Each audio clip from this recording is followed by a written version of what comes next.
지금까지는 그 벡터 얘기만 주로 했는데 이제 행렬 얘기를 좀 해볼까요? 벡터들을 이렇게 여러 개를 묶어 놓은 걸 또 행렬이라고 부르죠. 그죠? 즉 행렬의 그 하나하나의 행 또는 하나하나의 열을 우리가 벡터라고 얘기하는 것과 마찬가지로 거꾸로 그 행렬을 구성하기 위해서는 벡터들을 이렇게 그 줄지어서 연속적으로 정리해 놓으면 행렬이라고 얘기합니다. 자, 우리가 다 알다시피 행렬은 그러니까 행과 열이 있는 거죠. 즉 여기에서는 m by n 보통 그 이름에서 행열이라고 부르는 이유를 아시죠? 행을 먼저 카운트하고요. 그 다음에 열의 개수를 카운트해요. 그러니까 행이 m 개고 열이 n 개인 그러한 그 행열을 우리가 m by n 행열이라고 그러는데 이런 행열을 우리가 행과 열을 바꿔 놓을 수가 있어요. 그런 것을 보통 전치 transposed matrix라고 부르는데 임의의 행렬 A가 이렇게 주어져 있을 때 m by n 크기를 갖고 있을 때요. 이것의 그 전치 행렬은 그 이렇게 슈퍼스크립트로 t자를 이렇게 트랜스포즈를 상징하는 t자를 이렇게 쓰는데 행이 열이 되고 열이 그 행이 되는 그런 뒤바뀌는 현상입니다. 그러니까 여기에 길이가 m이었을 때, 그죠? m이었을 때, 그리고 얘가 n이었을 때인데, 여기는 거꾸로 얘가 n개가 되고, 그리고 요것의 크기는 m으로 바뀌는 그러니까 n by m이 되는, 그렇지만 요 컴포넌트의 위치를 보면은요, 요 값들은 여기 첫 번째 열이었던 게, 여기선 첫 번째 행으로 오는, 이런 요 값이 요 그대로 이렇게 매핑되는 그러한 그 관계를 전치 관계라고 얘기를 하고요. 자, 몇 가지 그 용어 설명들이 주로 될 겁니다. 이제 보면 같은 행렬을 우리가 매트릭스라고 그러는데 같은 행렬이라 할지라도 그 행과 열의 크기가 똑같으면 그러면은 우리가 보통 이거를 스퀘어 매트릭스, 우리나라 말로는 정방 행렬이라고 얘기를 합니다. 그러니까 항상 정방 행렬은 m by n일 때 m과 n의 크기가 똑같아야지만 정방 행렬이라고 부르고요. 대각 행렬이라고 부르는 게 있거든요.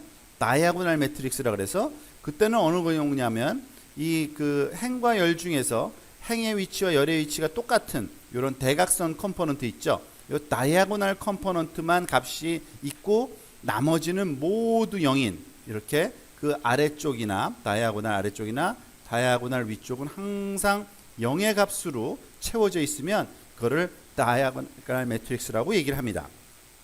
스칼라 행렬이라고 부르는 것도 있어요. 스칼라 행렬은 같은 다이아고널 매트릭스라고 할지라도 다이아고널 매트릭스 중에서 특별한 성질을 갖는 건데 값이 다 똑같을 때, 즉 5, 5, 5, 뭐 3, 3, 3, 2, 다이아고널 매트릭스면서 그 대각 성분, 다이아고널 성분의 값이 모두 같을 때를 우리가 스칼라 행렬이라고 얘기를 합니다. 스칼라는 실수값이었잖아요. 왜 스칼라 행렬이라고 부르면 얘를 곱하면 실수 하나 곱한 거랑 똑같은 의미이기 때문에 우리가 그 이런 행렬을 스칼라 행렬이라고 부르고요. 자, 우리가 그 단위 벡터 배웠잖아요. 행렬에도 단위 행렬이라는 게 있습니다. 단위 행렬. 보통 이걸 다른 말로도 표현하는데 항등 행렬이라고도 얘기를 하는데 왜냐하면 곱해봤자 값이 변화가 없기 때문에 항상 똑같다. 그래서 항등 행렬이에요. 그것을 영어로는 보통 identity matrix라고 부릅니다. 자, 이 항등 행렬은 어떤 거냐면 대각 행렬 중에서도요. 대각 성분이 모두 1인 값. 1, 1, 1. 3x3 경우에는 이게 다 1인 경우. 그리고 나머지는 다 0인 항상 항등 행렬, 단위 행렬은 스퀘어 매트릭스여야만 됩니다. 그 정방 행렬인 거죠. 행과 열이 똑같아야 돼요. 그래야지만 다이아고널이 1 하니까 똑같이 주어질 수가 있으니까 그렇죠. 왜 이런 그 보통 기호로 우리가 그래서 단위 행렬은 아이덴티티 매트릭스의 요 i라는 요 문자를 따서 대문자 i로 이렇게 표현하는데요. 이 단위 행렬이 갖는 의미는 굉장히 중요합니다. 어떤 행렬 A든 그 행렬이든지 간에 예를 들어서 A라는 행렬이 있을 때 그 왼쪽에다가 i를 곱하나 아니면 오른쪽에다가 i를 곱하든지 그 매트릭스에는 변화를 주면 안 돼요. 그게 바로 아이덴티티 매트릭스의 특징이고요. 또한 이 아이덴티티 매트릭스는 두 개의 매트릭스 사이에 와도 되고요. 그 바깥에 있어도 되고 전혀 그 두 개의 매트릭스의 곱셈에 영향을 주지 않는 그러한 행렬을 우리가 단위 행렬이라고 합니다. 아무 소용도 없는 걸 왜 하지? 다 이유가 있어요. 어떤 그 특별한 행렬의 그런 의미를 분석할 때, 얘가 단위 행렬을 갖는구나, 그 성질을 갖는구나라는 걸 분석하려면 이러한 그 성질을 우리가 잘 알고 있어야 되기 때문에 그렇습니다. 자, 그리고 대칭 행렬이 있습니다. 뭐 이름에서 뻔히 그 예상이 되죠. 시메트리 매트릭스. 뭐에 대해 대칭이냐면 이 다이아고날에 대해서 이걸 기준으로 그 반대편 쪽에 있는 것들이 값이 다 똑같을 때, 그죠? 얘와 얘가 다 똑같죠. 다이아고날 텀은 달라도 상관없어요. 그런데 다이아고날을 기준으로, 그러니까 대각선을 축으로 생각해서 모든 성분이 대칭되면 그거를 대칭 행렬이라고 합니다. 예를 들어서 대칭 행렬의 경우에는요, 요 S를 S 트랜스포즈 했을 때 값이 S하고 똑같아질 수밖에 없죠. 그죠? 행과 열이 바뀌어도 반대쪽, 즉 얘를 우리가 여기다 갖다 놓는다 해도 똑같은 값이니까 행렬이 모양이 똑같아져요. 그래서 대칭 행렬은 트랜스포즈에 영향을 받지 않는다라고 보면 되고요. 영행렬이라는 게 있는데 예상되죠? 모든 값이 0이면 영행렬이라고 부르는 거고요.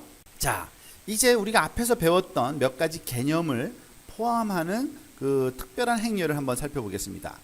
직교 행렬이라는 게 있습니다. 직교는 우리가 앞에서 배웠죠. 직교는 뭘 직교한다 그랬죠? 서로 직각으로 교차한다 그래서 직교예요.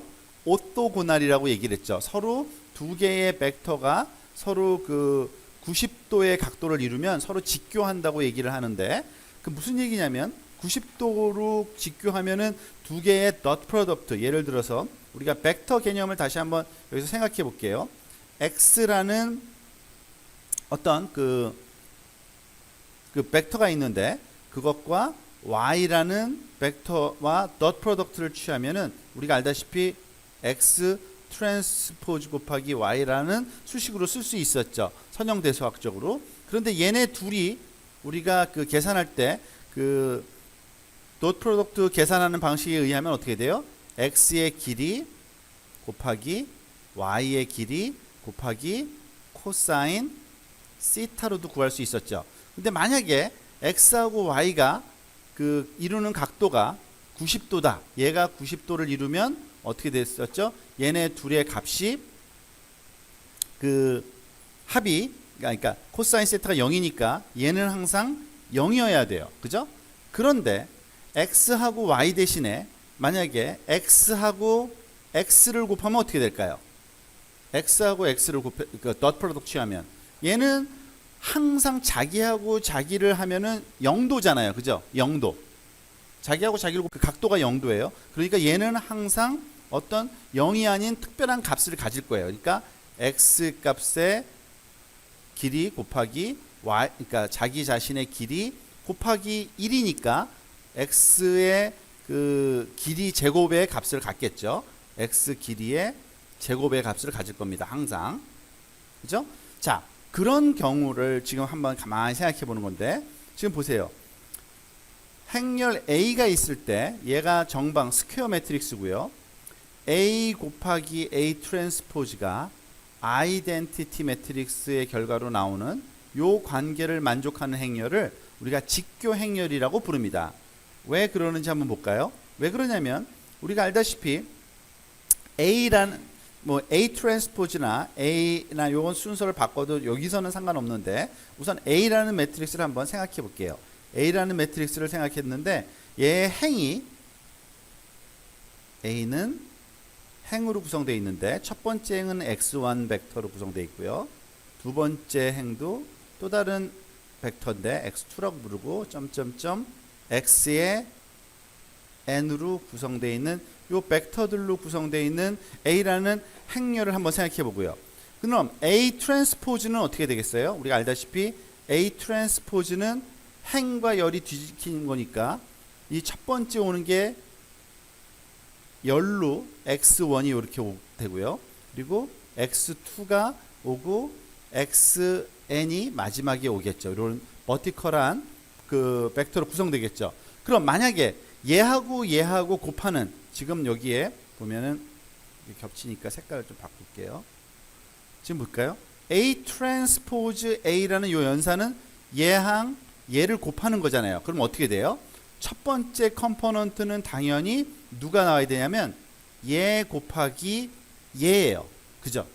그게 누구예요? x1과 x1 자기 자신 간의 덧 프로덕트의 값이 여기에 놓여야 되고요. 그럼 얘는 누구 값이 돼야 돼요? x1과 x2의 덧 프로덕트죠. 그러니까 x1 덧 프로덕트 x2입니다. 그러니까 서로 다른 벡터인 거예요. 서로 다른 벡터의 덧 프로덕트 결과가 여기 놓여야 되는데 이 결과가 0이란 얘기 뭐예요? 얘하고 얘는 각도가 90도란 얘기죠. 뿐만 아니라 몽땅 다 그래요. 몽땅 다.